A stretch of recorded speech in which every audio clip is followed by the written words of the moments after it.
Good afternoon. I am Councillor Gwenol Ellis and I am Chair of the Education and Skills Overview and Scrutiny Committee. I wish to welcome all to the meeting, which is a multi-location meeting. Since there has been a small change in membership, I wish to welcome Councillor Dave Jones, who is now a member of this committee. So welcome, Dav. The meeting shall be live streamed and recorded and shall be made available to view upon the conclusion of the meeting. If the live streaming should fail, the meeting shall continue and the recording shall be made available on the council website after the meeting had finished. I wish to remind members that the translation service is available. If you wish to make use of this service, choose the English language option on your microphone unit if you are in the chamber, and if you are attending remotely, click on the audio settings tab and select English. For those who wish to speak, press the push to speak button on your microphones, which is located at the bottom of your panel. Similarly, those attending remotely, press the push to speak tab. Your names shall appear in a queue and I shall choose speakers in turn. Do not use the yellow hand button unless you wish to submit a point of order. As we get used to this new conference system, it's worth noting that if your microphone is lit red, then you are still speaking, but you should wait until I invite you to speak.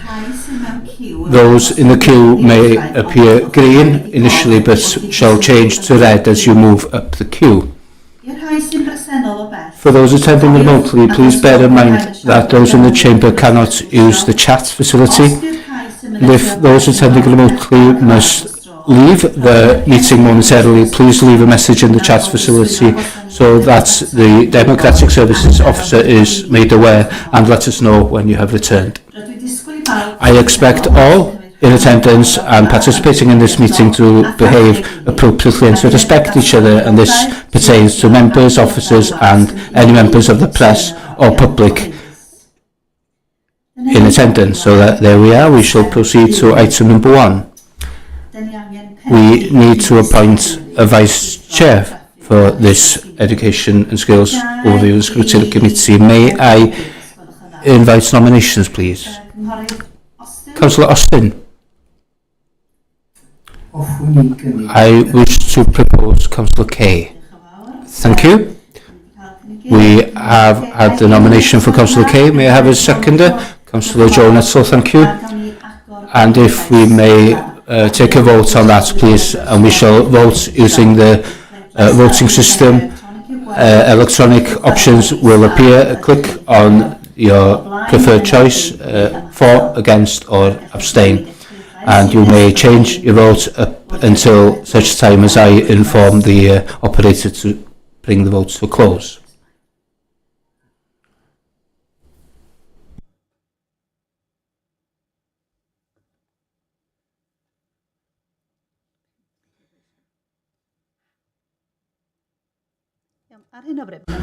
We currently have 6 who have not cast the vote. 3 now. And there we are. That has been passed unanimously. Congratulations, Kay. And Berwyn, can you please bring the vote to a close? And then to confirm the result, which was unanimous there. Thank you very much. Item number 2 on the agenda. Apologies for absence. Apologies have been received from Councillors Hannah Fleet, Aaron Wynne and Carol Beard, and also co-opted member Ros Harrison and parent governor Stephen Williams. Councillor Joe. And also Councillor Jacob Williams, please. Thank you very much. Item number 3. Declarations of interest, and may I remind you that you must declare the existence and nature of your personal interest. Are there any interest to declare today? No? Nobody today, thank you very much. Item number 4, urgent matters. I am not aware of any urgent matters, which has been confirmed to me by Sally here. Item number 5, minutes. We need to approve and sign as a correct record the minutes of the previous meeting held on the 6th of May. And they are to be found on pages 3 to 6 in your packs. May I have a proposer, please? Councillor Joe Nutzel has proposed. And Councillor Kay has seconded that, and we shall have a show of hands to show that we're all in agreement, please. There we are, that has been confirmed. Thank you. We are now on, are we moving on to item number 7 now, Sally?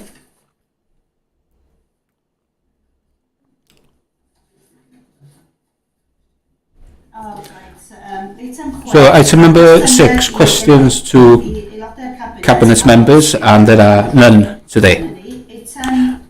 And so we proceed to item number 7, which is to review the forward work programmes, which are on pages 7 to 44, and Dawn Hughes, the Committee Services and Scrutiny will present the forward work programme, and I remind you, as always, that it is only relevant subjects to this committee's remit that should be raised. So if committee members have any items you wish to see on the forward work programme, I ask you to send the relevant form by email to the Scrutiny and Committee Services officers to be considered further against the criteria that have been approved in the appropriate manner. Dawn, over to you. Following Council's approval of the recommendations from the Scrutiny Working Group, I will be scheduling a meeting of this committee to specifically look at the forward work programme. I'm hoping to schedule that in the next few weeks. This will provide members an opportunity to suggest items to go on the forward plan, mindful of course that the scrutiny scoring criteria process still needs to be followed. I'm mindful also of the number of meetings scheduled, including the number of items on an agenda, and with a balance of pre and post scrutiny. Also, in line with the Council resolution, I'll be reviewing the forward work programme in consultation with the Chair and Vice Chair to remove any reports for information where there is no statutory requirement for those reports to go to democracy. So these reports will be made available either in the members' brief or in the library, which will be available on the public website. However, members will still have the opportunity to request relevant information reports. That's my update, Chair. Thank you very much, Dawn. Would anyone like to raise any matters? No? May I have a proposer and seconder then for the forward work programmes? Thank you, Councillor Austin, who has proposed, and Councillor Joe, who has seconded that proposal, and we shall have a show of hands to show our agreements, please. Thank you. Alright, we'll move on to item number 8. 1. The Education Capital Repair and Maintenance Grants. We shall go straight over to you, John, today to present this report. Thank you. Thank you, Chair, and good afternoon all. This report is to update members on the existing process of the treatment of Welsh Government's Capital Repair and Maintenance Grant. It is for information only and won't be going to Cabinet for any other formal decision. The aim of the grant is to support capital maintenance and energy efficiency works across the school estate in Conway. Historically, we've received a varied total figure annually from Welsh Government, and this year's allocation is £830,000. Given the type of work involved, only a small window for works, 6-week summer holidays, is available to carry large-scale projects such as rewiring, re-roofing schools, installing greener, more efficient boilers, and the window from grant award to summer holidays is very short. Officers create an annual list of priority works for capital repair and maintenance and energy efficiency works at Conway schools using the agreed process. The work programme will be approved by the Head of Education Services and the Strategic Director for Social Care and Education and the Portfolio Lead Member for Education before being presented at the Capital Programme Board and Social Care and Education. Discussions are held with relevant stakeholders, including representatives from estate, planning, consultancy, legal and IT departments. These discussions aim to create an informed and comprehensive programme of works, ensuring that all perspectives and expertise are considered. Education officers create a capital repair and maintenance programme based on an agreed process, that is Appendix A in your agenda packs, that allow officers to allocate expenditure, accommodate contingencies and emergency works, and maximise grant expenditure to contribute to school buildings and ensure sites are safe, efficient and fit for purpose. Diolch. Happy to take any questions ar hwnna. Diolch.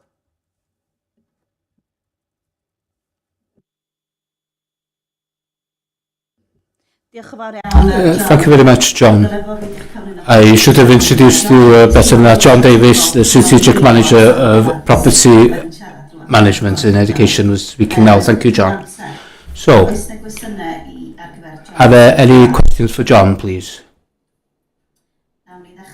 We shall begin with Councillor Keith Eales online. Good evening. It's just two questions, sorry, a quick one. Do I need to declare an interest in this item? Because my daughter had a bad fall 12 weeks ago on a schoolyard and needed surgery last Saturday. So there's probably a bit of a personal interest here that is an ongoing issue. Councillor Keith, no, you don't need Right. to declare an interest because it's not on an item on the agenda. Thank you. Okay, thank you. Looking at the figure, Welsh Government settlers for maintenance for the schools, is there any criteria that, because it doesn't seem like 800,000 will go very far with this, to be honest with you, and I think some of the schools that have been holding off that were originally in Band B for a new school programme have now been taken off. Is there any sort of any sort of provision set aside for schools that, because they were on Band B, there's been not a lot of maintenance other than essential maintenance for years, thinking that we were going to get a new school, and then all of a sudden that was pulled, but we're way behind on maintenance really. So I was just wondering if there's anything put aside for that scenario with the schools, because as in the Scolfandelis, the schoolyard have been sort of raising the concern since 2017, but we were always under the impression it wasn't worth spending if a new school was coming, which was correct anyway, which is fair enough. But now we're in a situation where we've got a schoolyard that's questionable, but also a very sort of smallish amount for the schools in Conway to try and catch up with some of these. Councillor Keith, can you just speak into your microphone, please? Some people can't hear you. Yeah. So is that better? It is much better, thank you. Yeah. So I was just wondering whether there was any provision for catch-up with schools that were on Band B that have not had a lot of maintenance other than the essentials over the years. I'll bring back John on this. Diolch, Cadeirydd. Thank you, Councillor Keith. Yes, you're correct. With regards to the prioritisation paper that went to Cabinet, I think it was October 23, those schools that weren't part of Band B were going to be looked at prioritising works through any capital R&M that we had. They have been doing it last year, and I'm conscious that we will be continuing to look at all of our estates, but also those schools that were omitted from our previous Band B. And I'm aware that Dr Lowry here, as Head of Education, has visited Llanddulas quite recently to discuss these matters with the head teacher to look at the priority areas which they wish to look at and perhaps identify investments that we can do through any capital R&M grants. Are you happy with that response? Yes, Keith is nodding. So am I right in thinking that you haven't got a 4-year rolling programme for improvements for schools? The difficulty is that with only an annual allocation from Welsh Government, it's difficult to plan ahead. What we do have is a database of works that we would like to address, but obviously that's dependent on the amount that we have. We also have a small allocation for reactive work through a capital and business case that we provide and ask for Conwy to consider annually, but this figure differs annually. So for example, last year we had 1.2 million, this year we've had 830,000. And obviously there is a list of works in the terms and conditions that we can consider, from rewiring, re-roofing, solar panels, LED lights, electrical works, plumbing, minor structural repairs. So we try and do the most with what we have. You're correct as well, Councillor Keith, with the amount that we have. I suppose with the 60 plus schools that we have, that 830 is around about £13,000 per school if you were to average it out. So it isn't a lot. So we try and do the most with what we have and try and make sure that we provide value for money for what the grant that we have. Thank you. Can we send them live? Before we move on, I wish to bring in Dr. Laurie Brown here as well, please. Thank you.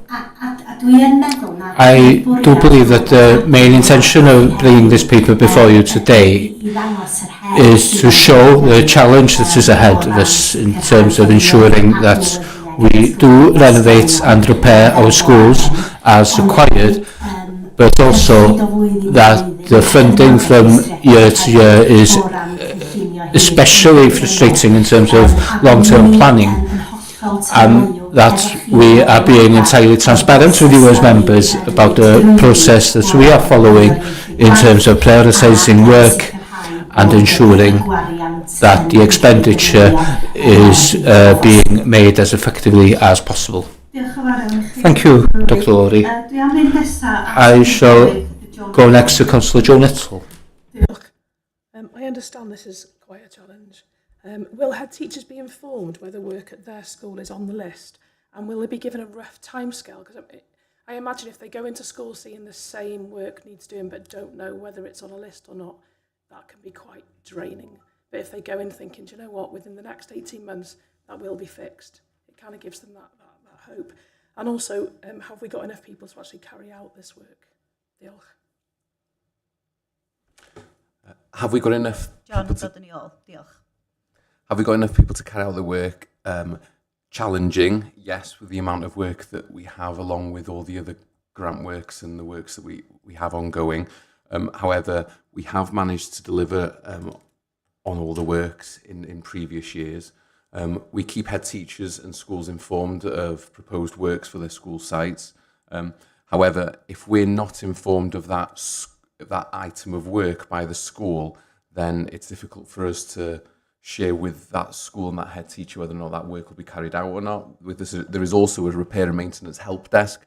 We'd ask them to inform that without any sort of additional works that they want us to look at initially, but definitely any communication we have with all schools and stuff.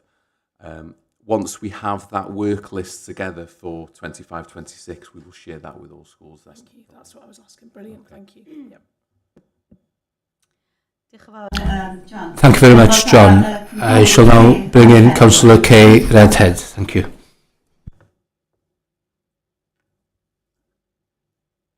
Does it just go? There we go. Sorry. With the rack issues that we had, do the schools have a contingency plan, those that had work done?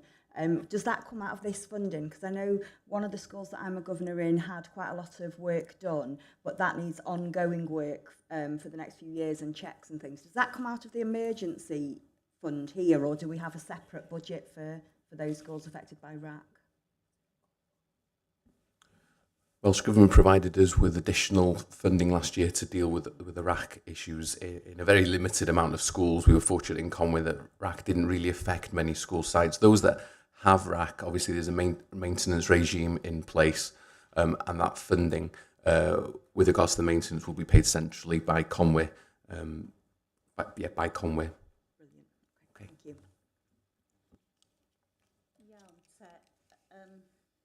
Next on my list is Councillor Anne McCaffrey. Anne? Yeah, thanks, Chair. Hi there. Question from me, John, is there's reference within this report, I think, to our modernisation strategy, and obviously you've already hinted at the challenge in terms of the funding now available under Sustainable Schools, and obviously, so we mentioned earlier the fact that some schools have fallen out of that scheme in reality. My question is, given that this grant funding is about repairs and maintenance, I mean, we do say within the modernisation strategy that a number of schools don't currently meet the needs of the new curriculum. How many schools are in that category and therefore obviously still need to have funding found for them? Thanks. John, I'm John shall come back on that.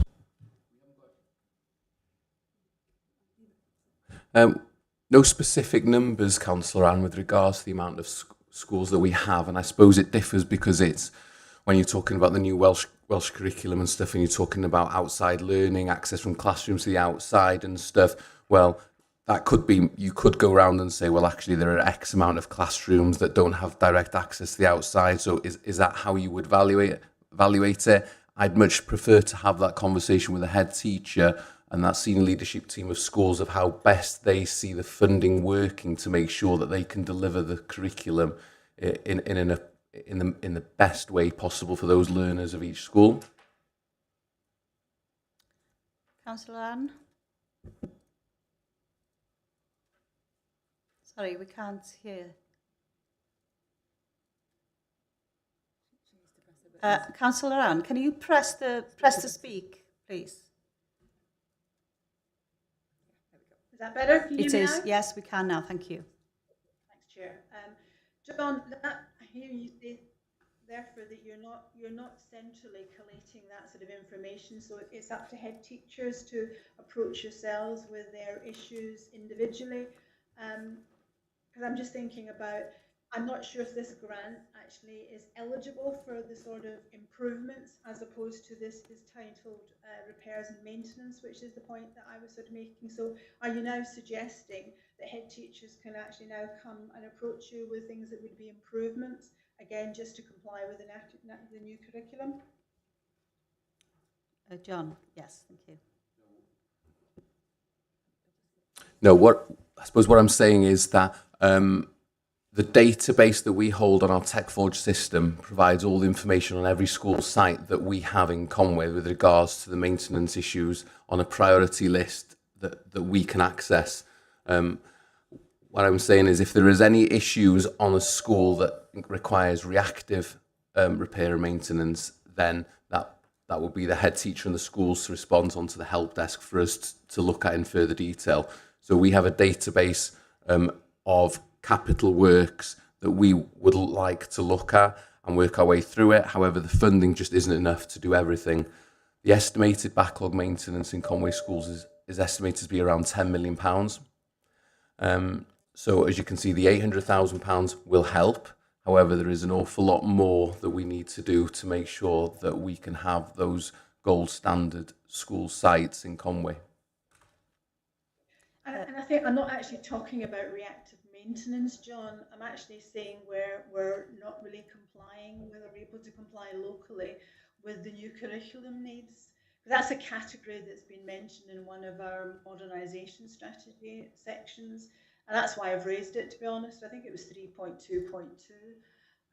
And obviously, I'm just trying to clarify, is that not something that we're identifying and therefore looking at trying to resolve? Dr. Laurie Brown shall come back on that to echo what John has said. Yes, thank you, and thank you, John. I think we must exercise some caution here that we do not stray further away from the specific subject and paper that we are presenting to you today. This pertains specifically to the grants that we're talking about to show the process, the transparency and the system that we use to quit schools to prioritise this sort of work. I think that the vision to which Councillor Anne is referring accords with the strategy that we shall bring before members later on in the autumn term, which is the plan that will prepare us for the sustainable communities for learning expenditure. So if we need to look at the vision or more widely at how we support schools to provide the curriculum in its entirety, then that will be the programme we shall use to see through that scheme. I think we must be careful not to go off on a tangent today. This pertains specifically to the grant and the process we use to distribute that grant. Thank you for clarifying that, but forgive us, councillors, we do not quite understand the differences between the two documents. And am I right, therefore, as part of the report, there was a hyperlink to the,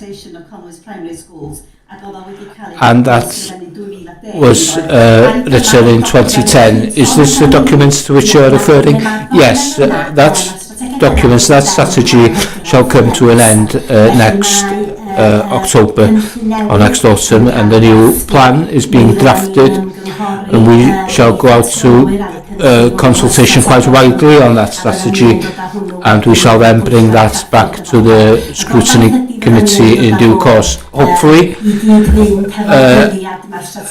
by the date that the current strategy comes to an end, but the reality of it is that perhaps it will be a bit later on in the autumn, near Christmas or early spring. But it is in the pipeline, it is in draft format currently, but we need to ensure now that all stakeholders are included in the process of putting together that new strategy.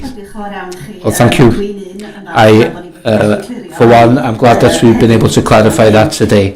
Yeah. Next, I've got Councillor David Carr, who wishes to speak. David. David, we can't hear. Sorry, David, we can't hear what you're saying.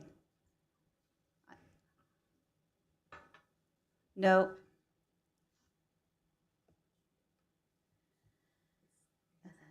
Any tips from somebody? Yes. Can you, while I'll ask a question, David, if you can just leave the meeting and rejoin, and I'll come back to you. There we are. We'll have a go with that. While we are waiting for Councillor David to return, perhaps as a member representing a rural ward, we noticed that several schools have had solar panels on their roofs. Can you just explain how you decided which schools were to get those solar panels, please? And John, thank you. The hope is, or the vision that we have in Conway is that we will have solar in all of our schools in the next few years. By the end of this year, we'll have an estimated 30 schools with some sort of solar attached to their site. So just around half of our school sites will have had solar. We looked at various sites, provided better value for money. Other school sites, we looked at the roof, the lifespan of the roof. So whether if we had a new roof, then obviously that's more beneficial to be putting it to put solar on rather than if we know that there's a roof in a bad state of repair. The slope and the orientation of the school site with regards to the location of the solar panels, and we obviously approached the schools to see whether or not they want to be part of that rolling solar programme. Our proposal is to any savings that we are made and that are brought back in centrally, that we reinvest those funds for the other schools who haven't as yet have solar panels, and that work has been carried out previously from funds through this grant.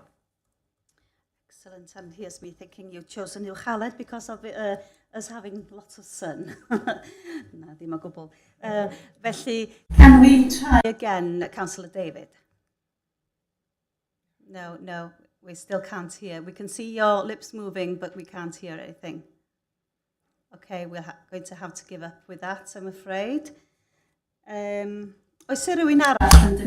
anyone else like to speak? Yeah, I see that, Councillor Paul, oh yes, you've come up on the screen now. Right, Councillor Paul, come in. Thank you, Chair, for letting me speak. I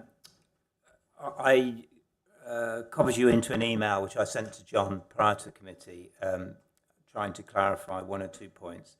And John's kindly spoken to me before the meeting to give me some of that information. I just want to further test my understanding about that. Every year, as John said in his presentation, a business case is put forward for a contribution to the reactive repairs and maintenance.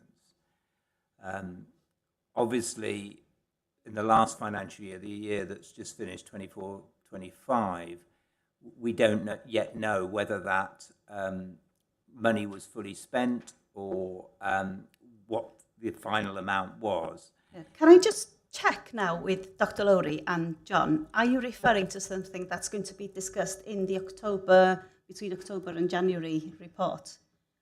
Or are you referring to grant money?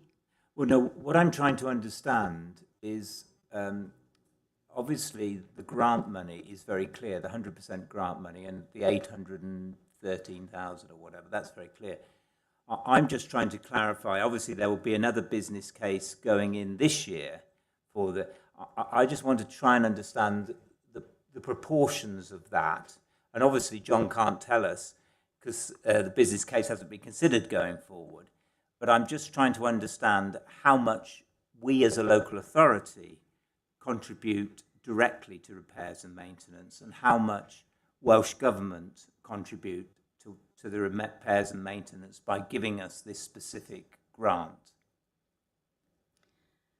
John, if you're able to. So what we try and do obviously with this specific grant is that we can plan ahead. Although this grant funding is due to be all spent by next April. So we were told of the 830,000 a couple of weeks ago. So it is a short time to plan, prepare, tender, get everything in place and to make sure that the works can be carried out in time. And that's a consideration when we're looking at the various works in different schools. So there's that 830,000 that we have this year. We've also got funding that you refer to through our capital bid that goes through the relevant capital process. And that funding there is around about £500,000, and that is held back for reactive work. So, for example, if a tree goes down in the winter and it hits the school, goes through the roof, then that reactive work, that's funding that we hold there ready, that we can be reactive and maintain and make sure that roof is repaired in a timely manner. Same with if a boiler goes to the school, no hot water, that funding. There's an SLA with schools that they buy into that we then provide that provision and make do and make right with that new boiler. So can I come back on that very quickly? If you think you need clarification, yes, go. Thank you. So just 2 more questions. So that reactive fund will be spent every year? Yeah, pretty much so. Yeah. And the second question is, I know we can have access as councillors to the confidential minutes of the board that discuss these repair and maintenance options, if you like.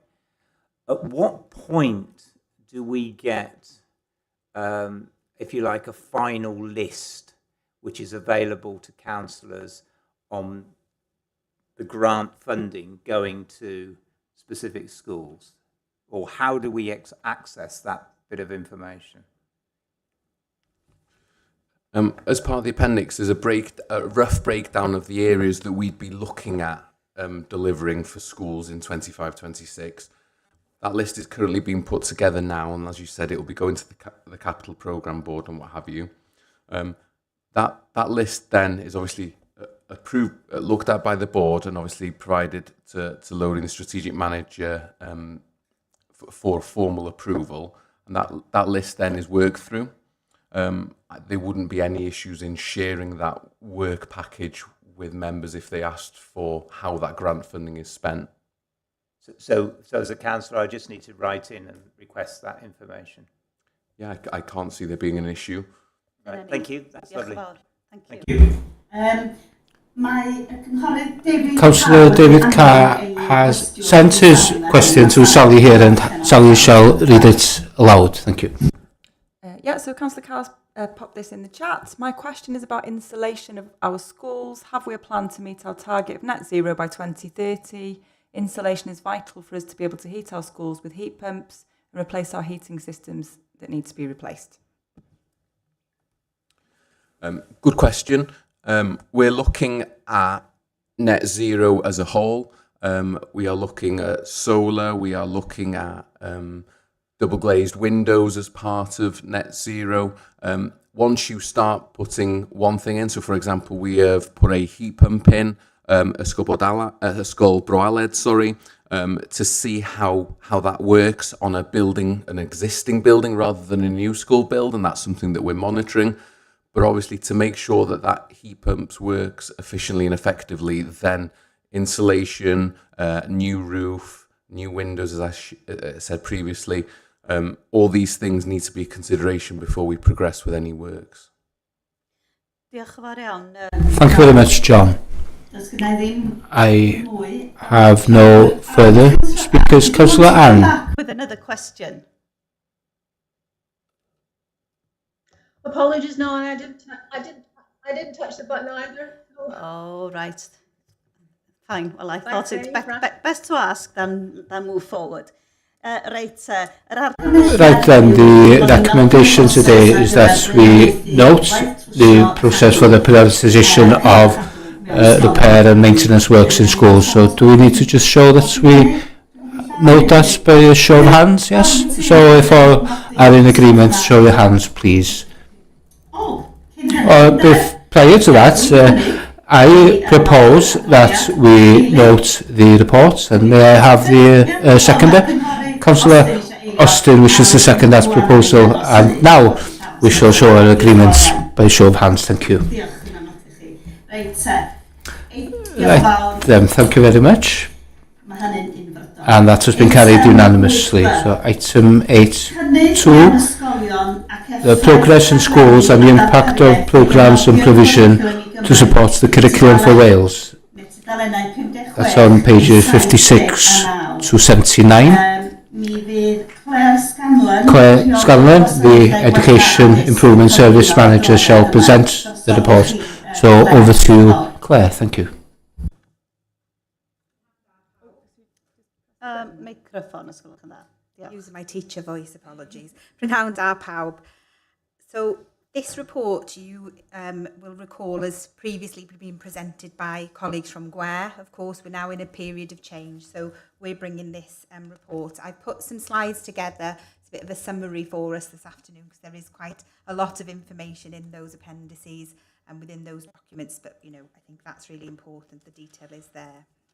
So just to confirm that those details report were prepared by our core leads from GWER, who, of course, prior to a few days ago, were commissioned to support school improvement in Conway and, of course, across the whole of North Wales. So, again, just for context, support and improvement advisors, known as SIAs, were allocated to every school to provide support with self-evaluation, the development planning, quality assurance and targeted support where necessary. So visit reports are created by SIAs post any visit or any targeted support. They're shared with schools and local authority officers to provide the data and the context and really the basis for those summary reports that you've got in your pack. So that's where the evidence base for this report comes from. So in terms of where we are, I think, it's really important that we celebrate some of the really positive information here and then look at where we're going and what the challenges are moving forward. So in context here, Conway's Estyn profile is amongst the best in Wales. It remains so. And in the academic year 23-24, there were 27 schools and non-maintained settings that were inspected. And of those, 2 federated schools were placed in a statutory category. Each year, officers within my team and myself, we audit all of the recommendations that are given by Estyn to our schools and settings in order for us to think about where support needs to be targeted and also to cross-reference with schools' own development plans and their priority areas to ensure that they are consistent with the areas they should be working on. Of course, where we can see that there are some consistent areas or common recommendations, we then think about how we are going to provide support to schools collectively, in groups, in clusters or individually, to try and address some of those common areas. So whether that's support that was previously provided by GWER or by officers within my team or wider local authority.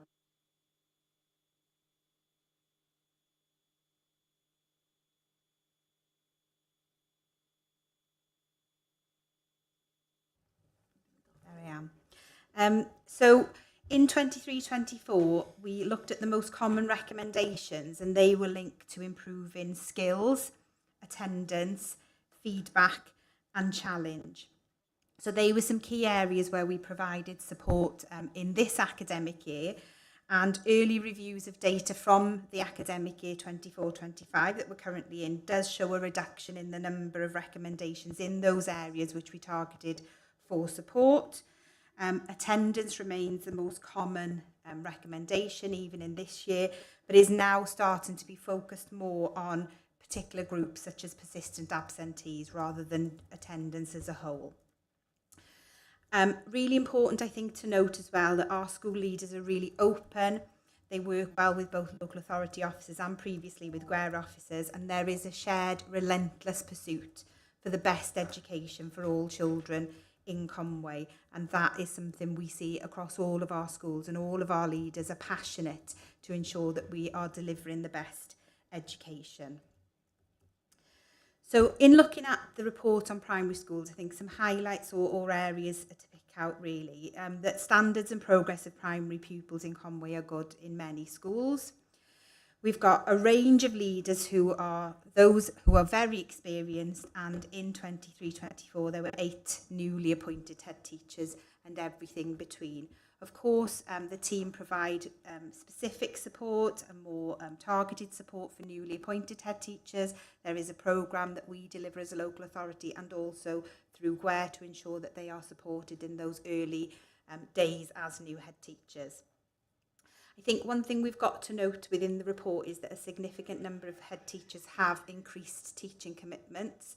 That is in response, of course, to the budgets they're dealing with and ways of ensuring that they can maintain staffing. That, you know, is something I think that is a particular challenge in our rural and smaller schools, and that can limit opportunities for dedicated leadership time and for dedicated collaboration and genuine collaboration opportunities. I think it's something we've got to be cognizant of and aware of.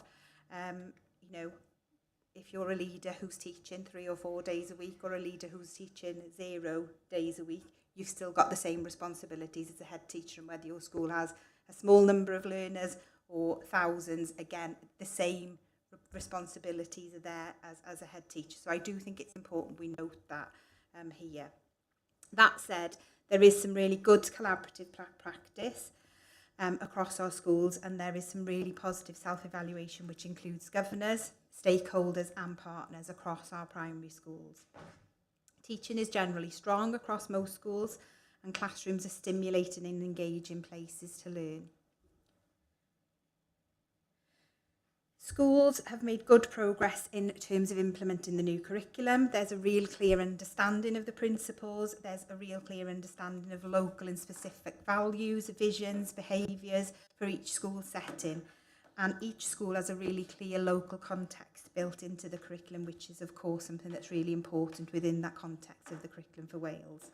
I think what's been really successful and useful is that staff have been involved in the planning for that curriculum and picking what the curriculum is asking and thinking about how that would work within the context of their own school, with the knowledge that they bring of the children, the area, the locality, the demography, etc., so that they are developing meaningful, authentic contexts for learning around the 4 principles of the Curriculum for Wales and within the areas of learning experience, which you'll hear of AOLEs. In respect of secondary schools, I think, you know, the biggest change here is the number of leaders that have been changed within our schools. So between September 2023 and the start of the new academic year, there were new head teachers in over half of our 7 secondary schools in Conway. That poses its own challenges, of course, but again, what I will say is that our secondary heads are a really positive group. They work collaboratively with each other, they support one another, they've provided peer support across the team, and are really active, open leaders. The focus for secondary schools has been on strengthening self-evaluation, in line really with the new school improvement framework and how we develop priorities for schools. They work closely with SIAs across Square in order to support those processes, in order to get that quality assurance, that external quality assurance, so that the approaches to self-evaluation are more structured in order to really generate meaningful data that is reliable and valid and valued. And again, the best examples, governors are actively involved in those self-evaluation processes in those schools and are part of that strategic direction and vision of the schools moving forward. There are also some really good examples of alliance working within Conway Secondary School. So the alliance work is work that moves outside of Conway, working more broadly with schools in the secondary sector across North Wales, perhaps looking at schools with similar demography, similar size, similar context, similar challenges. And that's certainly something that, when we've been meeting with the new education improvement team in Welsh Government, has been highlighted as a really good practice in the school-to-school support model and how that is genuinely delivering improvement. All secondary schools have embraced the new curriculum. There's a really clear vision around the curriculum in Gymru, which has been trialled, evaluated on the Plan Do, Act Change model, and reviewed over time to ensure that it is working. And the other thing I think is important to highlight here is about the collaborative work that's gone on between schools, Coleg Llandrillo and the local authority in terms of partnership arrangements to increase the breadth of curriculum which we offer to learners aged 14 to 19. So that is our 14 to 16 programme, where we offer a range of vocational courses in partnership with the college, and the Link Conway, which is our post-16 offer, which again is about broadening that curriculum. It's about trying to meet the needs of all learners, and that is a challenge, of course, for schools. And I think that collaborative working is a real strength here in Conway and something that we need to build on. We are strengthening and developing that partnership offer. We're looking at the changes to the new 14 to 16 qualifications, the needs of learners locally, and trying with the college, who are really open to this work, to look at how we move that offer forward, and it is responsive to needs to the best of our ability. In terms of challenges and change, we are in a period of flux. We've brought a number of papers and updates on the new structure, how we plan to deliver school improvement moving forward, because of course, as of yesterday, all of the responsibility for school improvement now sits entirely with us as a local authority, so it is a time of change. There are financial challenges in schools and of course within the local authority, and I think we can't hide from the fact that there are intended and unintended consequences. I think particularly of leaders doing more with less. I did allude to that in terms of some of the primary schools, that the reduction of leadership time for leaders with the same challenges is an area that is ongoing really.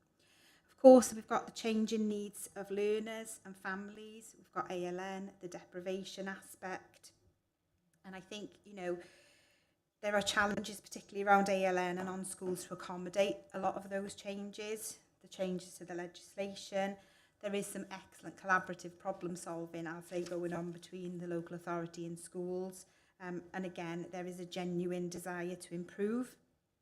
I think around, the needs, the deprivation, the poverty, the gap between those who are more deprived and those who are not, in terms of the attainment of those learners, is a big challenge, not just in Conway, not just in Wales, but across the whole of the UK.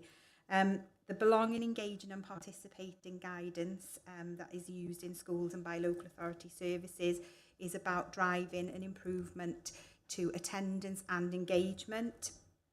We've got the Community Focused Schools programme that is again being rolled out and upscaled, I suppose, in the next academic year. And I know there was a presentation around that from Scott and Rachel in the last Scrutiny meeting, but I think that collaboration and integrated support is vital really for, you know, communities, the families, etc. Lots of our schools are developing as trauma-informed schools, and there's a lot of good work going on around the leadership of that. There's the Pupil Development Grant, which is focused on mitigating the impact of poverty, but that grant, like many others, is being reduced year on year. And while planning for the use of that grant is effective, the impact that it is having, again, not just in Conway but nationally, is not where we want to be. We'll probably talk a little bit more about that because that's something we're challenging Welsh Government around at the moment, because in terms of what that grant is meant to deliver compared to the actual amount of grant, there's a huge mismatch between those two things really, and that's something we're trying to challenge because it's you know, a catch-all, but it isn't. Where is that money actually needing to be provided? What are we actually being able to deliver with the amount of money that there is? There is a change, so from this financial year that we'll oversee that as local authority officers, and there is some discourse across Wales about how we might change that, but I'm not sure we're catching what we need to yet, because I do think it's still too broad brush in the respect of where we really want to focus it. In terms of what schools are doing with that grant, where things are being successful, schools are engaging with the EEF, the Education Endowment Foundation, and their toolkits and their work. There's a lot, again, lots of money nationally going into this area of how we do reduce the gap. You know, prior to the pandemic, the gap began to reduce. We hit the pandemic and it's just, you know, the chasm's widened again. There are some commercial products which schools are using, such as RADI, Raising Attainment for Disadvantaged Youngsters, which some schools are using. But, you know, we don't necessarily endorse commercial products, but they are products that are being used and are being used effectively. So lots of that change, you know, are the national priorities and challenges. Again, we've challenged Welsh Government about saying, you know, can we focus on just a few things here rather than all of the non-statutory and statutory guidance, because it just becomes overwhelming. You know, we have got changes to qualifications, we have got changes to the curriculum, particularly in the secondary sector, legislation, all of that guidance. And I think it's about all of these challenges happen whilst delivering the core business of schools, which of course is teaching the children in front of you, whatever the curriculum is. So, you know, there is challenge around that, but, you know, we're trying to raise it where we can. And I think we just need to be cognizant really of the pressure that some schools are under. So to conclude, I think despite the range of challenges, I think we should be proud of the progress that is being made in our schools in Conway. That, you know, leaders and staff at all levels work tirelessly. They are doing their best day in, day out and beyond to provide the best possible education in and outside of the classroom. And, you know, I think that we are fortunate in Conway that we've got open, collaborative leaders who genuinely want to work to improve, to continuously improve. And I think that's my laptop, sorry. Yeah, I think that, you know, are working really closely with us to do that. And, you know, over this period of change, have been really patient, continue to be really patient. And, you know, I just want to, you know, acknowledge my thanks to schools within this forum, you know, for the work that they've done and are going on to do. So, diolch. Thank you very much to you, Claire, for taking us through that report. Of course, as with any period of change, it's sure to cause some trepidation and concern, and I'm sure that some elements of the report have raised some questions for us as councillors, so I hope now that members of the committee have things they would like to raise with you based upon this report. And if I have nobody asking any questions, I shall ask some questions myself, but I would like to invite members of the committee first of all. We've got one person on the list who is not a member of the committee. Thank you. Callum Morrissey. Callum Morrissey. Brilliant, thank you very much. I just wanted to ask, because I don't know myself, the Pupil Development Grant, that's given by Conway to the schools, isn't it? That's not. Is that from government? It's from Welsh Government. Welsh Government. Comes via Conway, but it's Welsh Government. Right. And I assume that it's proportionate to the school's FSM rate? Correct. Yes. Yeah, that's fine, that's all. Yeah. Thank you for your question, Callum. Yeah, well, now Well, I shall ask you a question then. Has been a great deal of talk this afternoon about the impact of reduced resources upon schools. But what do you think will be the impact of this upon standards in schools, or fewer resources? Will that have an impact on standards in schools? Dr. Lowry will.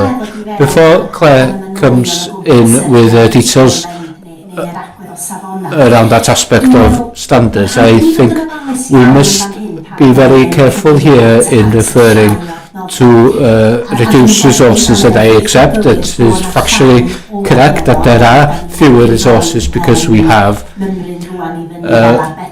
put up certain savings in accordance with the local authorities' requirements, but the School Improvement Review was clear in terms of the feedback from local authorities and head teachers that there had been some wasted resources, and that came up with the consortia. What we've done is we've been more realistic with the funding we have. We have created a structure and a programme of provision for schools that we feel is sufficient, and that those elements highlighted in the review as perhaps wasted resources, those have been taken out of the model. So I think we must be careful as well in saying whether this lack of resources, whether these resources reduced as they are going to be sufficient. So I think they are, and as we embrace this vision of increasing support between schools and strengthening that aspect of the model, I believe this is the way forward to ensure that the schools are upskilled to be able to support each other. So over to Claire. Claire? In terms of standards, of course, it's quite hard to determine standards in many respects, and we are looking at progress. I think, you know, we can determine standards by ESTIN outcomes. We can look at outcomes, of course, in the secondary sector. And I suppose if we're looking at reduced resources, we can look at 24-25, although, of course, this report is about 23-24, what the impact has been. We haven't seen any significant change in standards. You know, if we look at ESTIN as a comparator here, you know, we haven't had more schools going into category or more schools going into review or things like that. I think, you know, it'll be an over time in terms of standards. I think some of the issues around fewer resources in schools are probably going to manifest in a longer period of time potentially. And it's some of those unintended consequences, really, of what that feels like in schools, which is quite hard to qualify and quantify.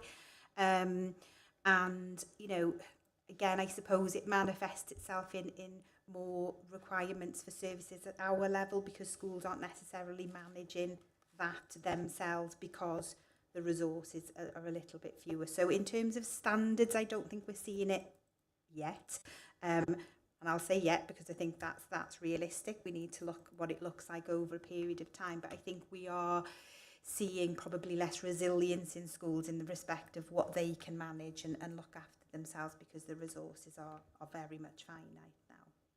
Are you suggesting that we will see I don't know. At the moment, there isn't anything that suggests that is the case. But over time, you know, we'll have to monitor it over time. Well, I sincerely hope that we won't I see agree. a drop in standards. Yeah. Okay, there is like I say, there is nothing to suggest that that will be the case at the moment. Thank you for clarifying. Councillor Paul.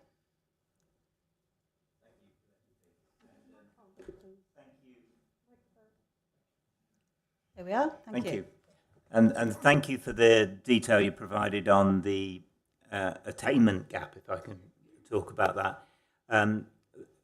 That, for me, is the most worrying thing, not just locally in Conway, in Wales, across the UK.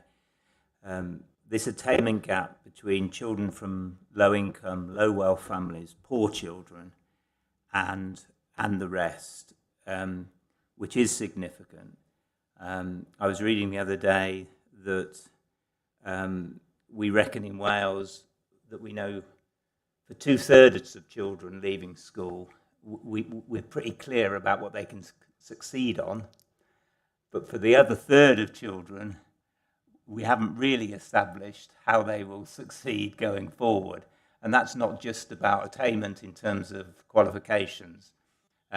So that is a big group of children. And of course, not all those children will be coming from poor homes.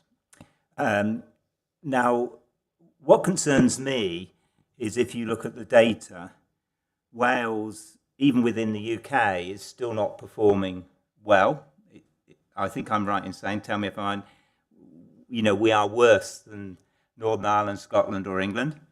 I'm very conscious only this week in England, they've established, the UK government established yet another inquiry into this subject.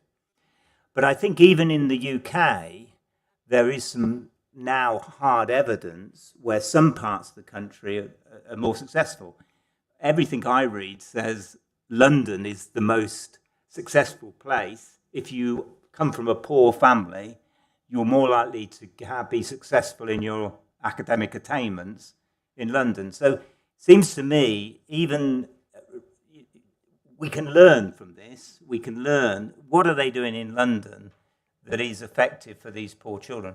And of course, we know globally that some countries, and I was very much impacted on this because the school I'm a governor at, they did a whole exchange program with a school in India. And we had the presentation of all that work of teachers and teaching assistants coming back and forth.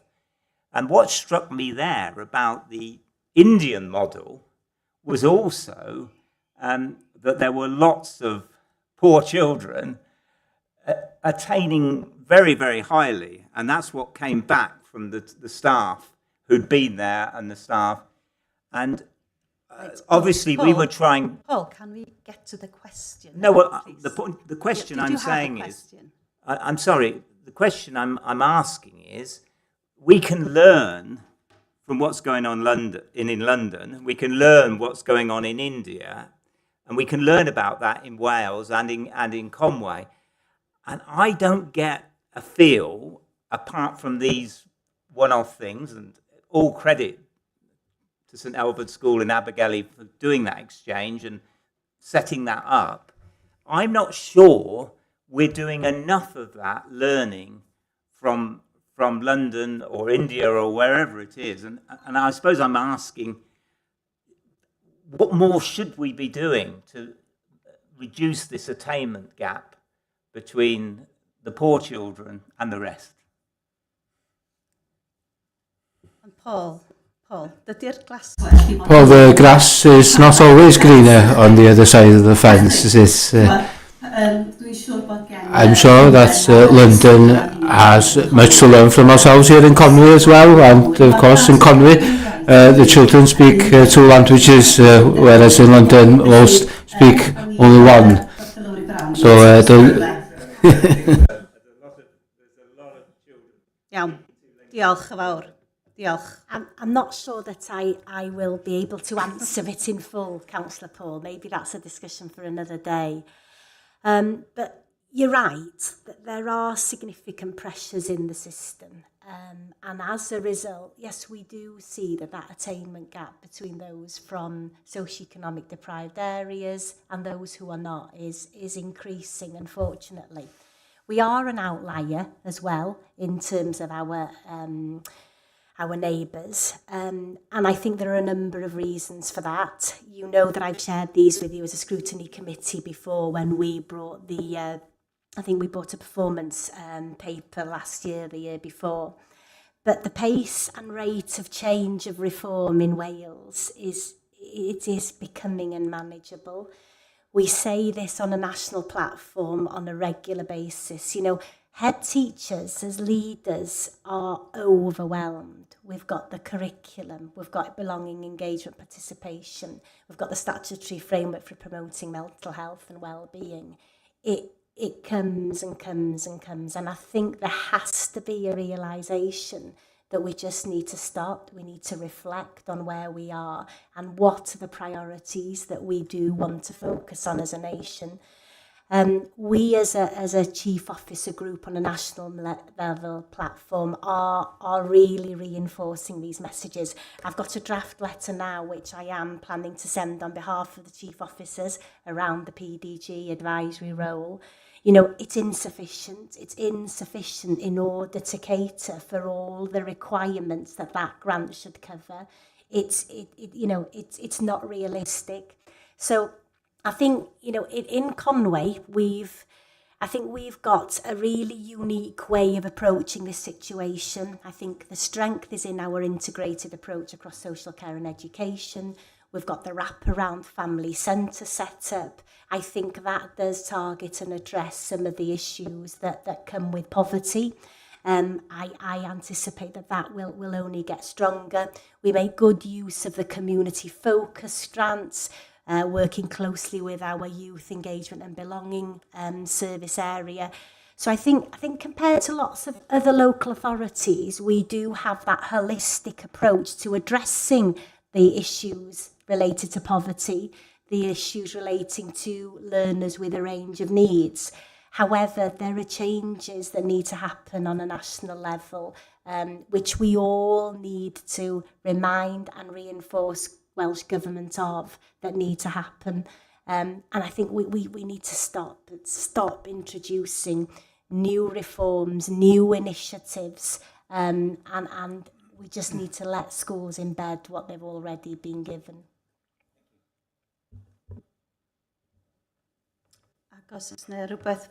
And if there is anything that we as councillors can do to support you with that please do let us know. Thank you.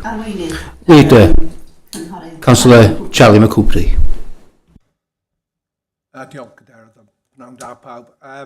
just wanted to really quickly endorse what Claire said about congratulating our hard-working teachers and teaching staff for the incredible work they do. I think, you know, many of us are governors. I'm a governor in 2 schools, and prior to that I was a parent governor, and we know we're seeing real increase in demand and complexity, but they still continue to go above and beyond. I think when we know that it is difficult for schools, it's important, I think, to note that in 24-25 Conway was actually 5th out of 22 local authorities for per capita funding for our schools. So, you know, we know that's not enough. We worry about the pressures on all our different services. Charlie, can you just speak to the mic a bit, Bill? Apologies. Yeah, you know, we are 5th out of 20 local authorities per capita funding for our schools. We're 13th out of our whole per capita funding.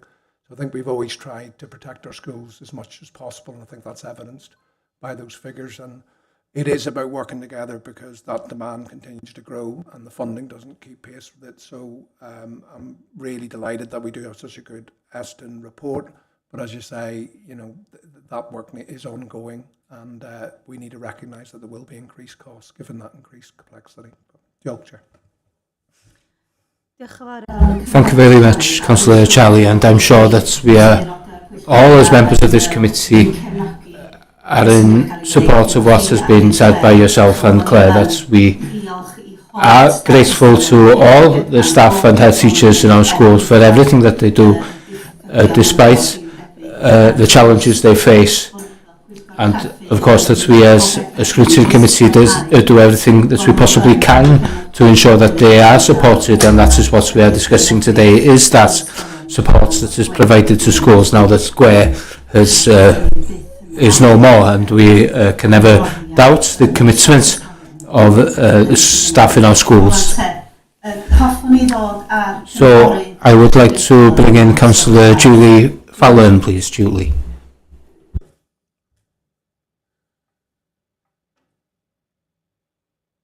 Julie, dyn ni ddim... Julie, Julie wedi mynd. there we are, she has gone now. Julie, did you want to speak, please? Sorry, we can't hear anything. No. No, sorry, we can't. Okay. Right. Is there anybody else? Is there... Would anyone else wish to speak? Callum again. Press the green. That's it. Thank you. No, the red. Yeah, there we are. Okay. Diolch, thank you. I just wanted to reiterate from a student's point of view that, you know, the level of support that teachers and SLT give to students. I think people kind of underestimate the amount of, you know, financial challenges that schools face. It really is.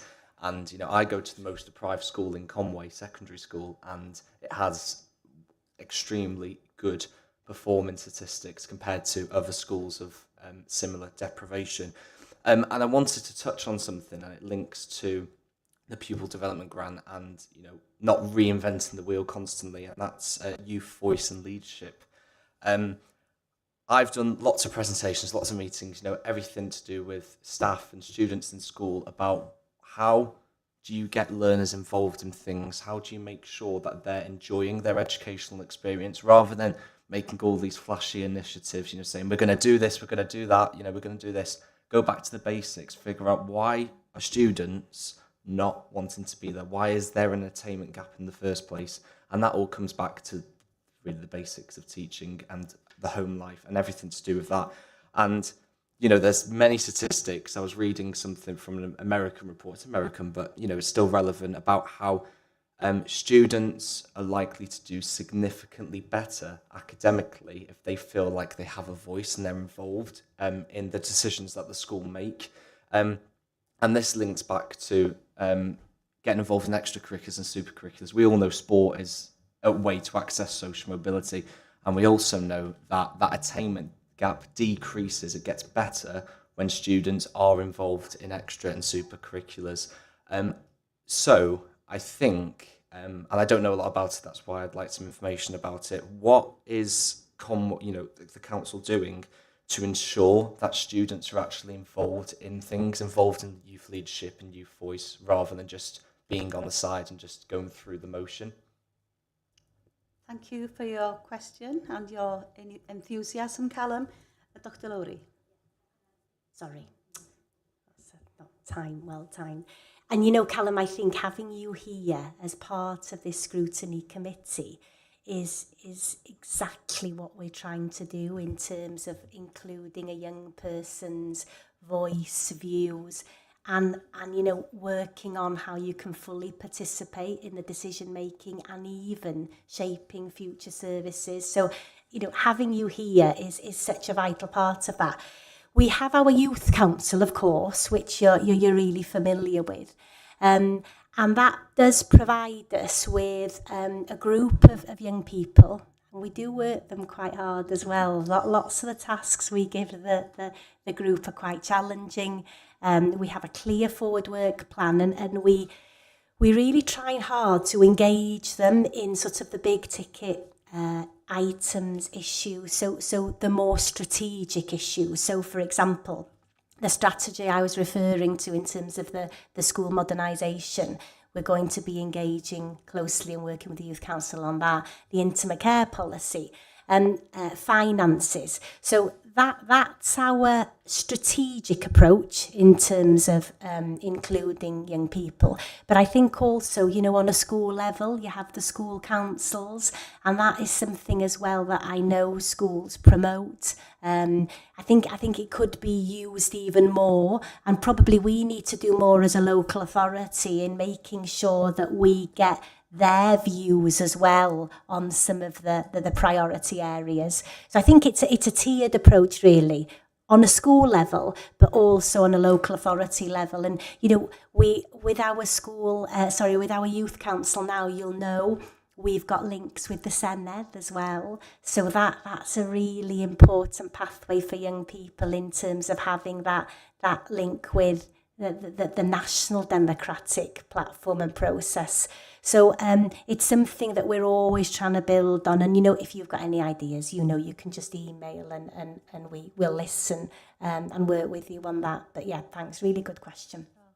Thank you, Dr. Lowry, for that response. Right. Councillor David Carr, we're going to try and bring you in now for your question, please. No, okay. That wasn't successful again. Councillor Julie, do you want to try? Okay, can you hear me now? Oh, we can indeed, yes, thank you. Oh, good stuff. I can't work out, so it's red on you can hear me, but when it was green you couldn't. It's odd. Yeah, I mean, I want to echo what Charlie said and what Claire said in terms of thanks for schools. I've been in this council for 13, going on 14 years now, and the situation has changed massively. Obviously, Chair, you're aware as a former head teacher how things have changed massively in schools, and that support, that wraparound support, is more important now than it's ever been. Myself and Charlie, the leader, visit numerous schools. I visit schools separately as well. And it's incredible to see the amount of work that goes in to supporting some of the harder to reach families. Paul there touched on poverty. Schools are incredible. Teachers, head teachers are going above and beyond every day, checking in. Sometimes they have parents coming into the school for a check-in to make sure parents are okay as well. They're doing things that historically weren't necessarily done in a classroom or in a school setting. And they are like a frontline service of the council that's helping to address everything, and it's incredible. And they are supporting those harder to reach families. If we look at the statistics last year in terms of the number of young people who managed to achieve qualifications, it's incredible. The work that the team do to make sure that we have the options at the college so that young people can study courses that they find really enjoyable. And I've seen that as a governor, how when you give them that opportunity in year 10 and 11 to go and study something that perhaps might be a little bit more practical, something that they can really engage with, it's hugely powerful, and you see their attendance figures increase massively. So there's so much great work that's going on that schools and the education department are to be commended on that. Obviously, we need to continue to do that work. And what I would say to members is, all of you that are governors, that's your opportunity to really look at what the school are doing directly to help to address whether that's children living in poverty, whether it's those who perhaps don't engage quite as much as others, and the cluster work that's happening both across the clusters, the secondary clusters, and then the work that's happening across the clusters of secondary schools themselves. It's really powerful, and it's great to see that best practice shared. And then with the new setup that we have going forward, I think that's only going to help to improve that. So yeah, massive thanks to everyone involved and to Claire and all the hard work that's gone in putting this together. And I'm confident that moving forward, we'll be able to really support schools to continue on that improvement journey. So thanks, Chair. Thank you very much, Councillor Julie. And before we bring this discussion to a close, I would like, as chair of this committee, to congratulate. I'm in the middle of speaking. I would like to congratulate all the primary, secondary schools and the earth departments in Conwy that did so well in the national Eisteddfod last week. It was genuinely a source of great pride for us as councillors that our children and young people were being given so many opportunities in our schools and earth department. So we extend heartfelt congratulations from this committee to them, and of course we also had to winners, the winner of the Drama Medal, who is a member of Llangwm, and the Uwchaled Young Farmers Club, and also the winner of the Crown, who comes from Tanafron. So that's a source of great pride for us. I just wanted to note that. Councillor Austin. Well, you have taken the wind from my sails, so you nearly interrupted me. Yes, that was precisely what I was going to say. But just to point out to, based on what Councillor Paul was saying, the payments in London are not paved with gold, and London, of course, is given more money to spend than we are here in Wales. And I would like to see us in Wales looking more at the Scandinavian model, rather than what happens in London. The standard of education in Finland, Sweden, Norway and Denmark is higher than any other nation in Europe, and certainly better than the UK. And another thing, as the Chair has said already, we must congratulate all the schools in the county that took part in the Eisteddfod. It was well worth seeing. I didn't do much farming last week, I'll tell you that. I spent most of my days enjoying the feast provided by our children and young people in this county who are doing so well. And since the Chair has mentioned her own ward, I shall mention mine. And the School Eglwys Bach and Llangernyw were both successful. And one of the great pleasures for me last week was to see the children of Ysgol Glanwynedd succeeding. And they were taking part in the Welsh Learners competitions, and I was so proud to see their success. So it's not all gloom and doom, and in the education department you can only do your best, and I'm sure that you are doing so. So, Chair, I would like to propose that we note the support and that we support our schools and children and young people here in Conwy. Thank you, Councillor Austin. We have received a proposal that we note the contents of the report and continue to provide support to all the schools in their day-to-day work of supporting their children and young people of Conwy. So thank you for proposing that, Councillor Austin. Do I have a seconder? Councillor Ivan Lloyd has seconded that proposal. And do we need to go to a vote? No. If we are in agreement, please show your hands. There we are. That has been supported unanimously. So thank you very much to all for taking part in this meeting today, and especially so to the officers for their support, and to the translator and the education services officers. So thank you very much. Until next time.